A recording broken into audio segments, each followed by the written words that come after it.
Dr. Kathy Kim, and I'm presenting our abstract on relief of benign paroxysmal positional vertigo, or BPPV, with myofascial induction of the anterior thigh. For convenience, I will refer to BPPV as just vertigo.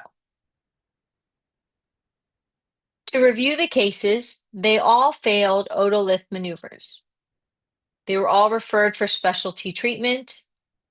They were of varied ages: 42-year-old male, 72-year-old female, and 26-year-old pregnant female.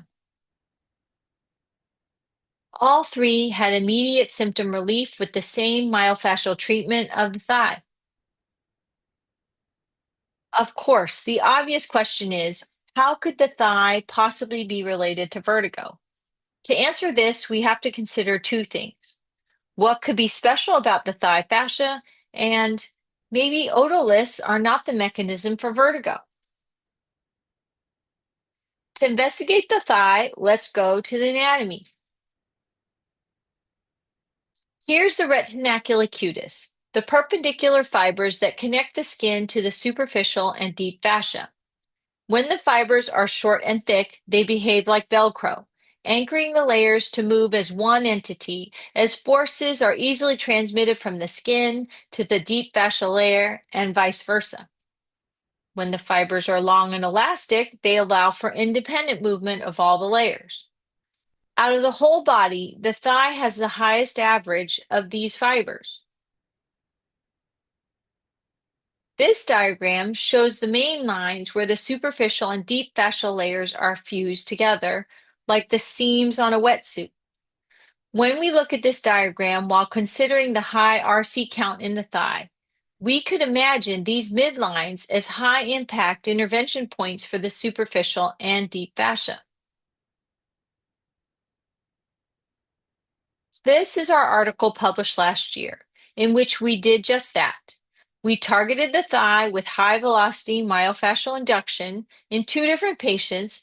Vertigo and temporomandibular joint pain were relieved instantly. To even believe these results, we need to re-examine otolith theory. Decades ago, there were otolaryngology researchers who disputed otolith theory and proposed that neck movement should be considered as a cause. Unfortunately, at that time, there was not an anatomic way to connect the neck to the ear. Scientific imagination would have to wait 50 years to appreciate fascia and ultimately see this demonstration of complete fascial continuity of the whole body. We all know that few of us make it through life with our fascial layers unscathed. Fascial adhesions are part of living, and some of us are more prone to them than others. Given its high RC count, the thigh may be positioned to function as a high leverage point. What could make the thigh fascia prone to develop adhesions to the degree that patients from 26 to 72 years old could be affected? Here's a demonstration of a possible mechanism to stiffer thigh fascia. This is a comparison of two kinds of thigh activation that can occur with sit-stand biomechanics.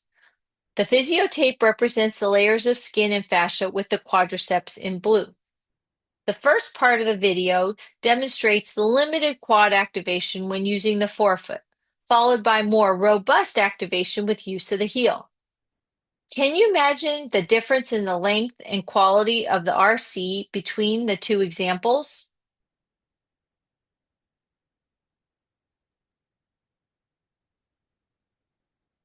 What if the technique of sitting down is what makes the difference between stiffening versus stretching for our influential thigh fascia?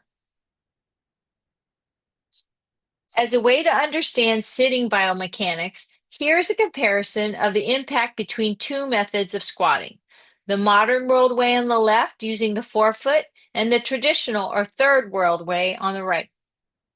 Notice on the left how the heels lift, and at the end, the thigh is horizontal, while on the right, the heels stay grounded, which transmits force into the quads and the gluteals.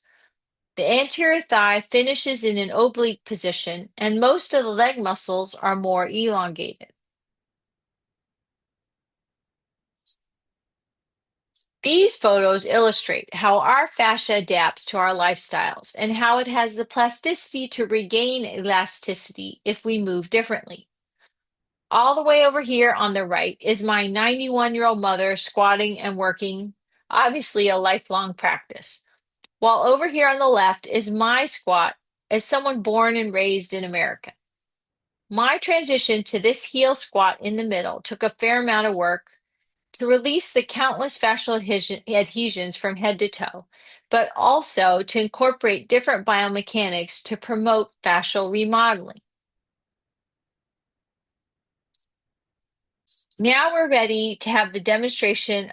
Now we're almost ready to have the demonstration of the myofascial induction technique used in our three cases.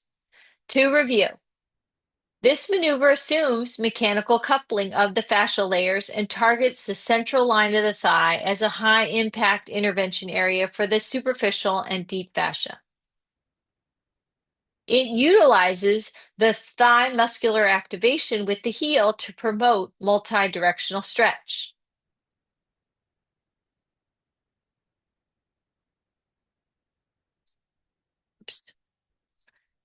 It also assumes that fascia is a tensegrity structure that would require high velocity manipulation to overwhelm its stable equilibrium. Now we're ready to see the high velocity glide technique. And yes, in case you're wondering, that is her cell phone that we're using. So I'm reviewing her instructions to set her up well, to sit with as much neutral pelvis as possible, knees bent to 90 degrees to stretch the anterior thigh, pushing down on the heels, and kegel to contract the pelvic floor and add more myofascial tension. Then to perform the induction at high velocity.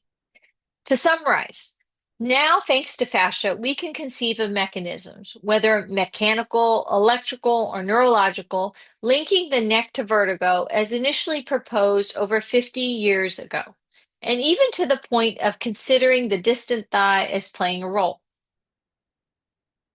If fascia is a tensegrity system, then we need to assume that it will have hierarchy and redundancy, so any intervention to study this model must be prepared to overwhelm the inherent stability.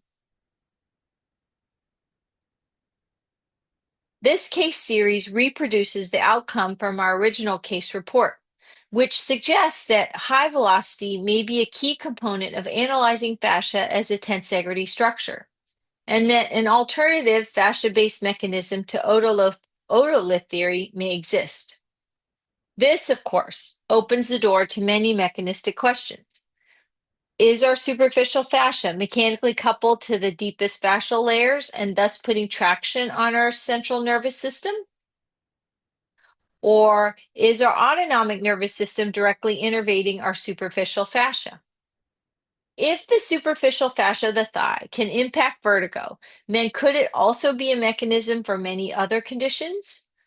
We hope our case series provokes more research questions like these. Big thank you to our multinational team for bringing this research to the Congress. John Sharkey, thank you for your superficial fascia dissection image.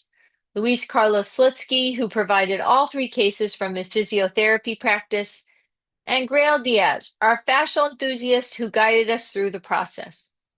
Thank you for your attention, and I look forward to any questions and interesting discussion.